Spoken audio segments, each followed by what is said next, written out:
Everybody, Tim Ekelund with the Tim Ekelund team. Today I'm standing with Steven Swanson with Love Pensacola Properties, and wanted to do a little video on home inspections and the pros and cons and how they work.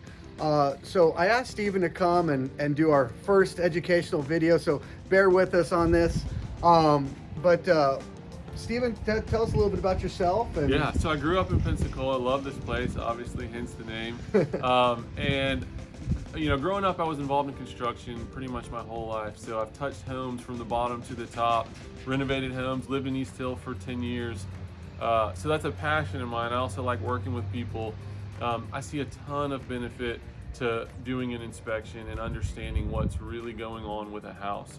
So I've been doing this since 2014, doing inspections, so this is my 6th year, I guess. Really like working with buyers, homeowners. A lot of people come towards the end of the inspection so we can show them what we've seen that day, and I think that works really well. But don't be afraid to not come to an inspection, because our reports are really detailed. They've got a lot of pictures, arrows, a lot of information.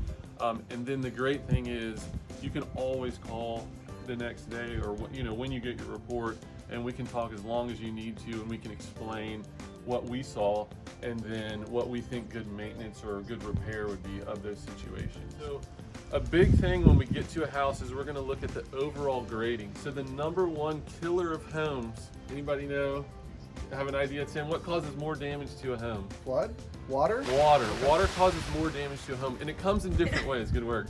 So a big one would be a flood. So that's one of the first major Which is things. really, I mean, common here. Sure. You know, a lot of flood zone, a lot of areas that, and it doesn't matter if you're by the water. Yeah. I mean, there's plenty of places that flood or that are in spots, maybe the gradient, like you're talking about, coming down from maybe the neighborhood and things like that, right? Yes. Okay. Exactly. So we're going to be looking for drainage, in particular the way the land slopes towards the house. So obviously you want water running away from your house and around your house and not towards it. Okay. Gutters. Because you've got to maintain your gutters. If you have gutters and they're clogged, water can back up into your roof. So it's kind of pointless. So if you have gutters, you want to keep them maintained. You want to keep the leaves and the debris out. Right, what, just get up on the roof and blow with a blower or something? Yeah, or maybe you've got your realtor come by once a month, you know, and help you keep your gutters unclogged.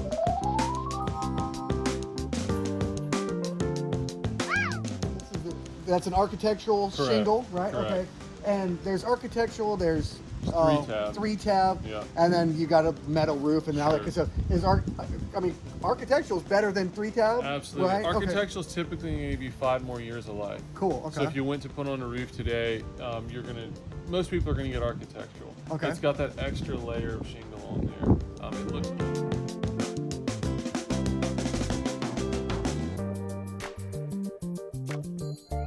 We're going to walk the roof, if at all possible. And we're gonna, before we get to the property, Did right? Tim not realize that we were recording? I did that on purpose. Yeah, so back to roofs. Right. So before we get to the house, we are most likely going to know the age of the roof, because we're going to look for permitting. We're going to look for the age of the roof in different ways before we get there, because we want to help you know what condition and what age your roof is, so that hopefully we can let you know how much life you likely have left on the roof. Now, If you realize that there's an issue with your home, and this goes across the board, if you find a roof leak, fix it. The real problem comes in when you let maintenance issues go on and on and on.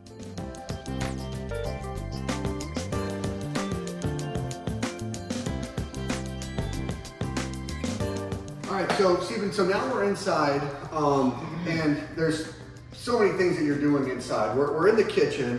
What are a few of the things that you would do inside, and you know, even here in the kitchen? Sure, absolutely. So, like I mentioned earlier, we're going through the different systems of the home, and so the kitchen's going to include some of those systems. So we will have gone through and checked every accessible outlet. So we're going to use a polarity tester, and we're going to check to make sure that the outlets are correctly wired. Now, what did that light up? Or? Yeah, this Okay, so lights what does up. that, what does that mean? So this is going to show you, it's going to check to make sure that the outlet's grounded. Okay. That the wires aren't switched. Okay. Sometimes you'll have a hot neutral reversed or an open ground, or also, you know, sometimes there's no power. And there could be a lot of reasons why there's no power. Sometimes the breakers aren't on, the Right. power couldn't be on the house.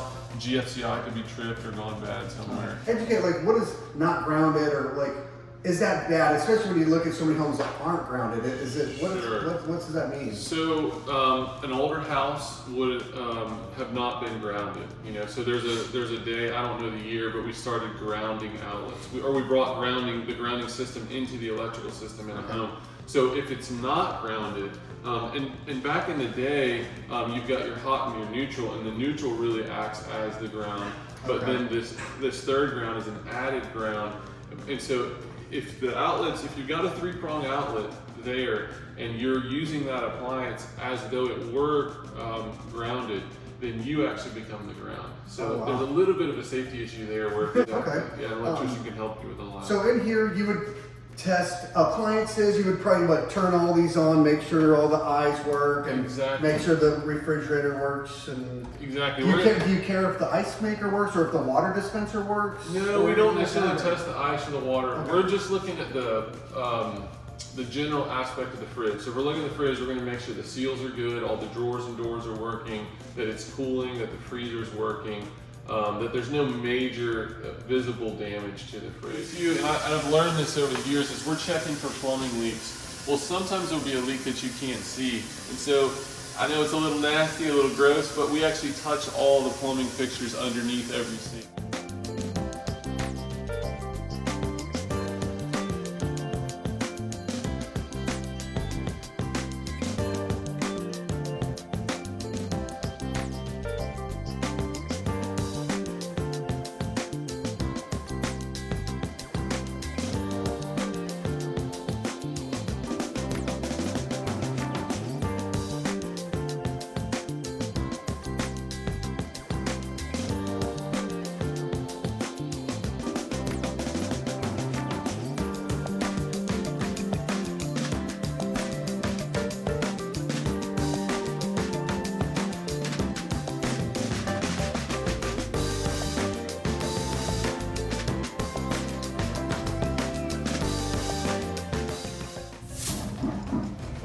Kick all the toilets just to make sure that they're sitting level.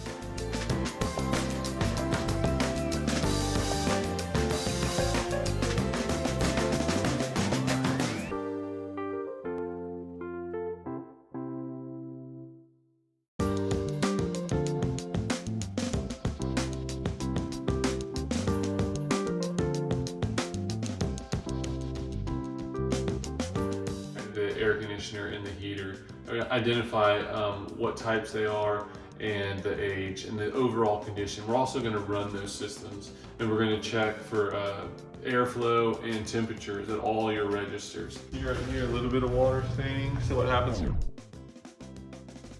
A lot of times this is your air handler, and you've got your condensate drain inside of there, and if it's clogged, water sometimes will back up, and when you've got wood floors, you'll get a little buckling or whatnot. So right now the air is blowing out at 47 degrees, which is plenty cold. So it's just an infrared thermometer. Particularly with tile floors, sometimes you'll see cracks in the slab. And so that's typical because concrete settles. I don't see any in this tile, but sometimes you'll see that. And once you start to see that, that's when you think, okay, is this significant? Is there a foundation issue?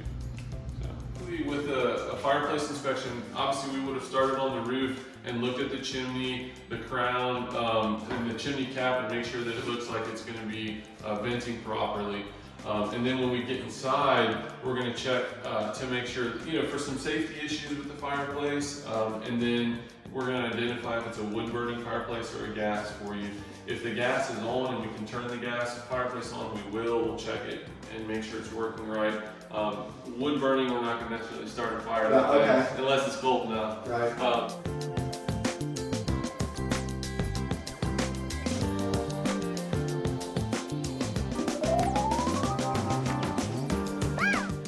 Types of plumbing pipes. And that's not a bad thing. These are water supply lines to your house. We're near the water heater. So you've got copper, which is the original supply lines that were in the house. And copper is great, and copper holds up well. But then you've also got PEX plumbing right here. which is more like a plastic synthetic material. PEX is a good product and is used in new construction today. You will want to know the date that the PEX was manufactured though. A lot of insurance companies don't want to write PEX that was installed before 2011 because there were some issues with the fitting. Something else you see here in this utility closet is some exposed electrical. This is the old electrical for the water heater, and as you can see, it's just hanging out here in the middle of the room. It's probably not hot because they've got a gas tankless water heater now in use on the back of the house, but you would want to eliminate that. If it ever got powered again, it could be obviously a safety issue.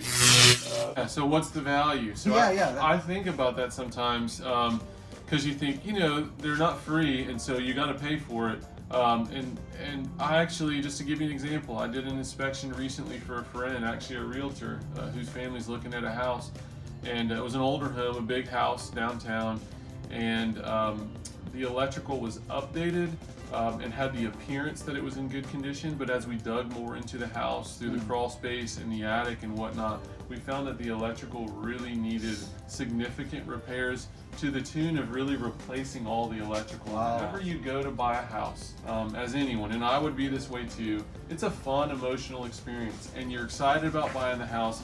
And you're not just going to look at all the things that we're going to look at. So we're trained and have a very specific list of the items that we need to look at and the systems that we're going to look at. And so we're just going to look at a lot of the things that the buyer and most likely the realtor is not going to look at as well.